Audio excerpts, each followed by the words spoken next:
Good evening, dear students. How are you all? I hope you all are fine and doing good at your home. So, before going to start today's topic, I have a quote for you. Science may set the limit to knowledge. Science may set limit to knowledge but should not set limit to imagination. So, we keep our imaginations, we should keep on thinking, we should keep on innovating new things.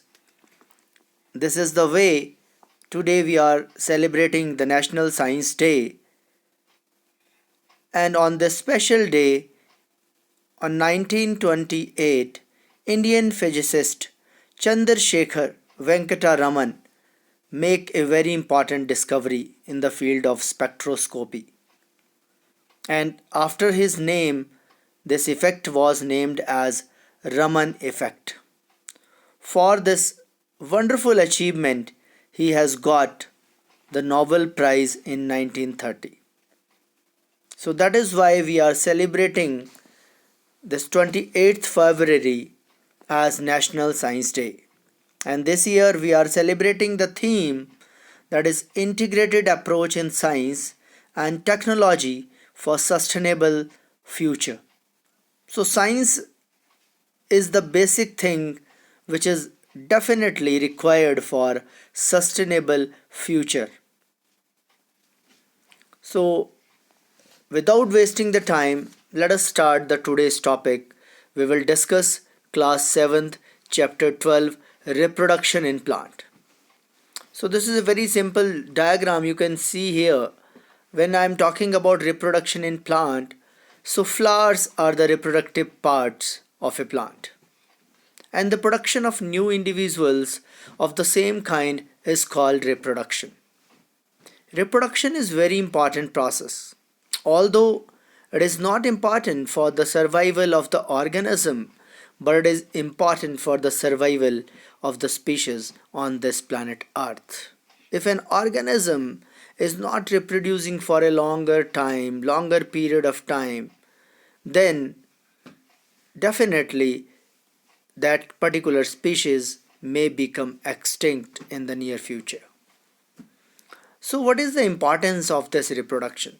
It produces new generation of individuals to replace those members that die, and it ensures the continuation of species. It is basically of two types. When I'm talking about this reproduction, it is of two types. One is sexual reproduction, another is asexual reproduction. We know these terms, we are very familiar with these terms. When I'm talking about asexual reproduction, it's mean only one parent is involved. They produce the offsprings from a single parent without the fusion of gamete, without the involvement of special sex organs, and the new organisms are exactly the carbon copies of their parents. जो नए individuals बनेंगे वो exact parent की carbon copy होंगे, उनमें variation के chances बहुत ही कम होंगे. तो मैं सेक्सुअल रिप्रोडक्शन की बात करूं तो इसमें अलग अलग तरह के तरीके हैं. There are different modes by which this asexual reproduction has been taken place: vegetative propagation, budding, fragmentation, spore formation. And when we are talking about sexual reproduction, there are some steps which are involved in that: pollination, fertilization, and seed dispersals. We will discuss all these in details. So when we talk about vegetative propagations, and when we all belongs to a farmer family, most of us belongs to farmers family. So when we are growing the different kind of a plants, either we can take a stem cutting, either we can take a root, or we can take some modified stem. We know that you all are familiar with how we can grow the potato. We just take the potato tuber, we simply cut them potato into pieces which is having a eyes or bud structures. Same thing happen with the sugar cane. When we are growing the sugar cane, we cut down the stem, sow it in the soil, it will produce a new plant. So when any of the vegetative part of a plant is used for producing a new plant, this is called vegetative propagation.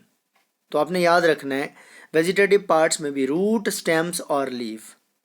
If a stem cutting of a rose, if you visit your friend house and you find that beautiful flowers are in the garden, so you simply take a small stem, you ask him to give you a stem of a rose plant, and when you plant those stem in your garden, definitely you will get those red roses.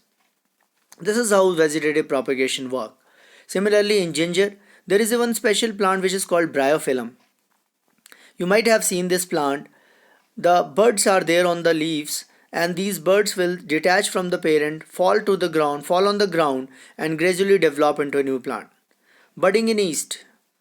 When we are talking about yeast is a fungus, and this will grow very rapidly, and they form a buds chain of bud, and ultimately each bud will separate, detach, and form new organisms. Then there is a fragmentation. There are special type of algae which are called spirogyra. On maturation what will happen, this algae simply break down into fragment. ये जो algae होता है ये दो तीन टुकड़ों में टूट जाता है, और हर पीसेस से आपके पास क्या बन जाते हैं, नए, यस, हर पीसेस से आपके पास नए एल्गी बन जाते हैं. This is called as fragmentation. Then spore formation. आपने बिल्कुल देखा होगा बरसात के दिनों में ब्रेड खराब हो जाती है. So your bread gets spoiled and you will see a greenish color appears on the bread. This is actually bread mold rhizopus fungus. So this is how they are reproduced with the help of a spores. Spores are produced in a sporangium, a sac, you can see in the diagram, and these spores, then this sporangium will rupture and they release the spore. When they fall on the ground, they will develop into new organism. This is how the spore formation takes place. When we talk about sexual reproduction, so we know that flowers are the reproductive parts of a plant. Flowers are the reproductive part of a plant, and stamen is the male reproductive part, pistil is the female reproductive part. There are some flowers which either contain stamen or a pistil, which are called unisexual flower, like maize, papaya, cucumber. And flower, there are some flowers which contain both male and female reproductive part, like rose, mustard. Now these days you have seen the Brassica campestris, the yellowish flower all over in the field. So that is bisexual flower. Stamen has filament and anther, and you can see in this particular diagram, in a female part we have stigma, style, and ovary, and inside the ovary we have ovule, we have egg cell. Reproduction in plants and then pollination is a very important process. You might have seen that the beautiful butterflies, honeybees, they are generally visited the flowers. So do you think why do they visit the flower? Yes, of course, they are visiting the flower for sucking the nectar. They are visiting the flowers for eating the pollen grains.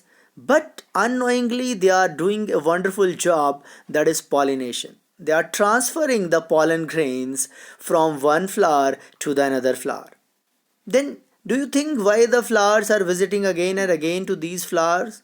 Why the pollinating agents like honeybees and the butterflies are visiting these flowers again and again? Because every time they visit the flower, they are rewarded with pollen grains. They are rewarded with nectar, juice.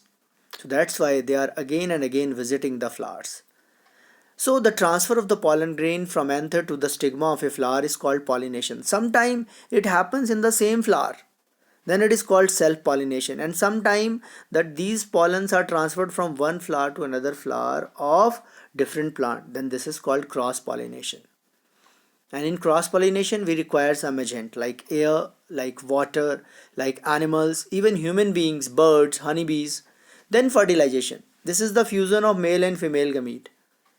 When the pollen grain land on the stigma, they secrete sugary solution. Then they form a pollen tube which ultimately grows toward the ovule. Inside the ovule, you know, there are egg cell.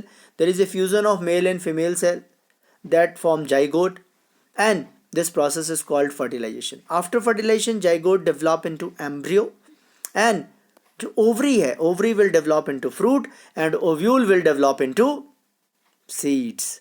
And when you grow these seeds into the soil, again you will get a new plant. So there should be a mechanism for seed dispersal also. So carrying away of the seed from one place to another is called dispersal of seeds. Seeds are dispersed by wind, water, and animals. There are different ways by which seeds are dispersed. Seed dispersed by wind are light, have wings. We know that we are living here in Himachal Pradesh, and you might have seen the pine's seeds. They are having a hair-like structure, or they are having a wing-like structure. They can even travel hundreds kilometers. There are some seeds which are drumsticks, maples, sunflower, uck, etc. Seed dispersed by water have spongy fibrous outer cover. Seed dispersed by animals have spines with hooks. Xanthemum. We know that this is a xanthemum which can simply attach with the body of the animals, and they can be easily dispersed from one place to another place. Birds are playing very important role. They are eating different kind of fruits, and they are also dispersing the seeds from one place to another place. So I hope you have understood all these terms. This is all about this sexual reproduction in or reproduction in plants. Thank you so much.